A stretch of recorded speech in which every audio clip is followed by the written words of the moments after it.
Jean Alesi's return is put back until after the San Marino GP. Nicola Larini will again substitute for the recovering Frenchman. Benetton's JJ Leto is happy to be back for San Marino, now fully recovered from his serious pre-season testing accident. Benetton test driver Jos Verstappen is less enthusiastic. Ayrton Senna and Damon Hill have a heavily revised Williams FW16 for Imola in an effort to close the gap on Benetton and in particular this man, Michael Schumacher. The Ferraris are on their home ground at Imola and the adoring Tifosi have waited too long for a Ferrari win, let alone on home ground.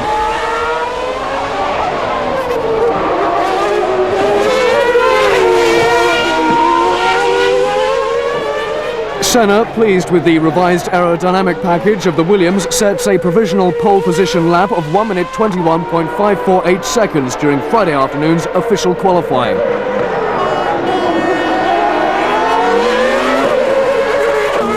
Then Rubens Barrichello goes off at the Variante Bassa. Teammate Eddie Irvine describes how Rubens caught the tyre wall to the anxious Jordan team. I think he just caught the very top of the last maybe row or something, you know, the last one, and then that sort of threw him like this, and it hit the wall, and then the whole side came off it, and then it rolled a couple of times, but his head never hit anything. His arm was out and all that, but I think he was knocked out the initial whack. You've seen the movements? He's alright. He's alright. He's shocked, of course, but he's alright. Okay, you don't. A very fortunate Barrichello will be back at the circuit on Saturday afternoon with a fractured nose, bandaged arm and cut lip as the Variante Bassa continue to catch out the drivers during qualifying.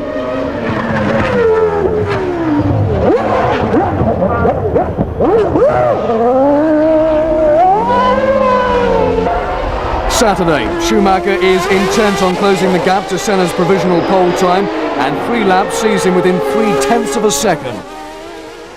The San Marino Grand Prix, however, takes a tragic turn. 31-year-old Austrian driver Roland Ratzenberger in the Simtek leaves the circuit at the flat-out Villeneuve kink on the approach to Tosa.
It was the first time that I find myself shaking after accident.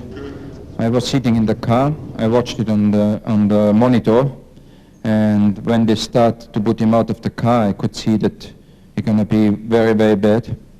And of course, in our job, you're sometimes a bit prepared to see situations like this. But as it was another Austrian driver, as it was a personal contact to a person, it's even worse. And I know you should not make a difference between a driver what you know and a driver what you don't know, but it affects you in a different way. Sunday morning, Ayrton Senna and Gerhard Berger discussed driver safety. This is the first meeting that will eventually lead to the reformation of the Grand Prix Drivers Association. Ayrton Senna, Gerhard Berger and Michael Schumacher are the prime movers.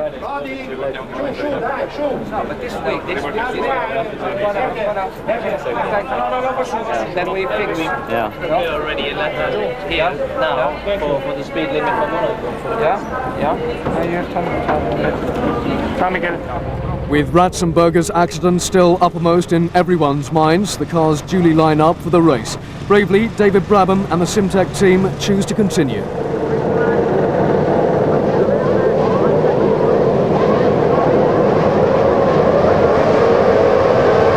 The As the lights switch to green, it's Senna who gets away first, as JJ Leto in the Benetton stalls on row 3 and is quickly collected by the unsighted Pedro Lamy in the Lotus. With Lamy unhurt and Leto receiving a light arm injury, it's a flying wheel from the Lotus that vaults the spectator fence, injuring 8 fans and a policeman that is the major cause for concern. As the rest of the field pours into Tosa, the decision is taken to bring out the safety car.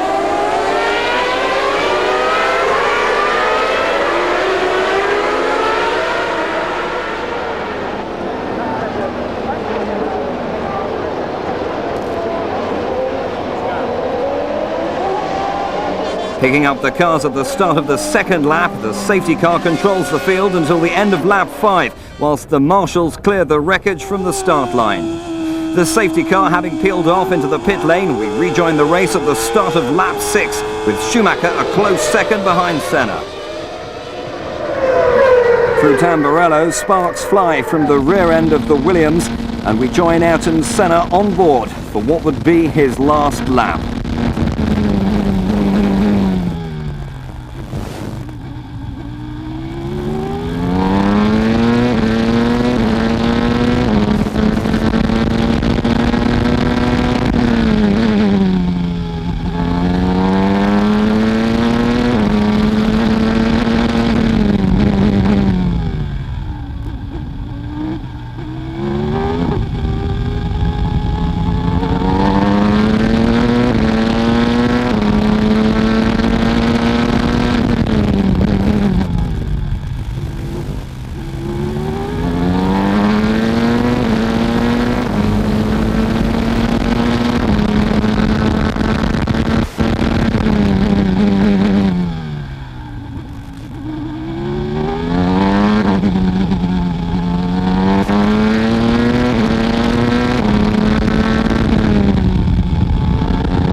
Despite an overwhelming sense of tragedy, the field takes the restart some 45 minutes later.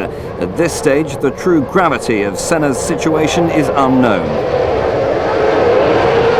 At the green, Berger's Ferrari gets the jump on Schumacher from Hill, Hakkinen, Larini in the second Ferrari, Wendlinger and Katayama. Through Tamburello and round into Tosa, the red Ferrari stays in front as the Tifosi-packed stands erupt in a sea of flags, hooters and waving arms.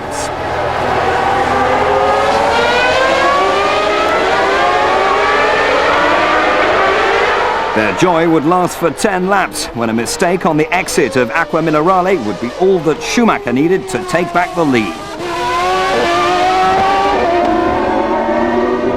Soon after, Berger heads for the pits and retirement, the official reason being that there's a problem with the left rear of the car.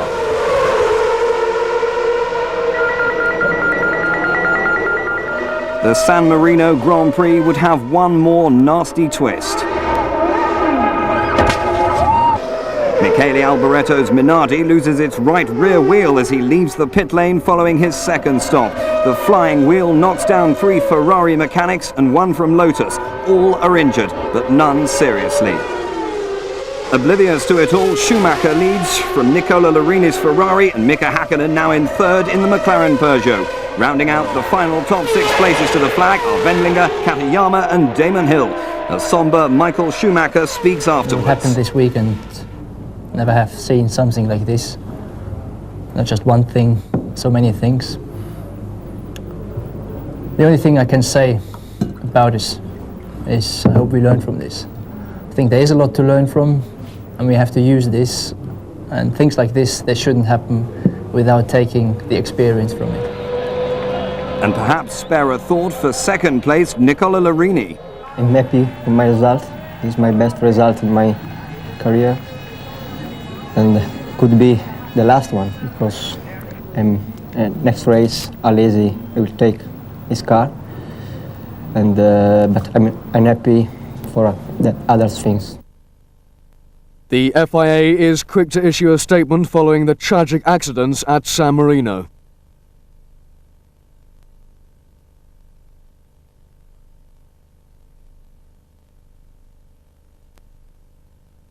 The following day, Williams issues an official statement.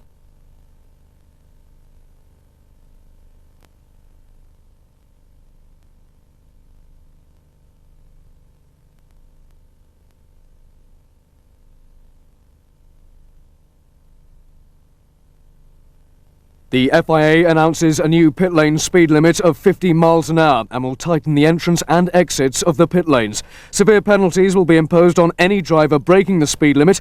Max Mosley takes the opportunity to reject media speculation over the possible cause of Senna's accident, but does put forward the current hypothesis on the cause of Ratzenberger's fatal crash.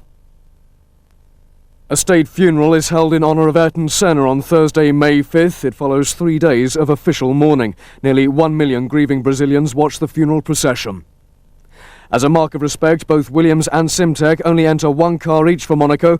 On the Wednesday prior to the Grand Prix, Gerhard Berger holds a press conference to announce his intention to continue in Formula 1, ending speculation he may retire following the tragic deaths of Senna and Ratzenberger.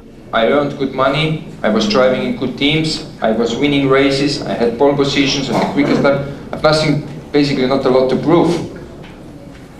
So, what is the point to take still risk what is every day involved in this job? And that was my question to myself all the last week. But the other side is, what is the rest of your life? Basically you don't love anything else. I mean, I have a company at home. I would have a challenge in my company. But what I love is driving racing cars.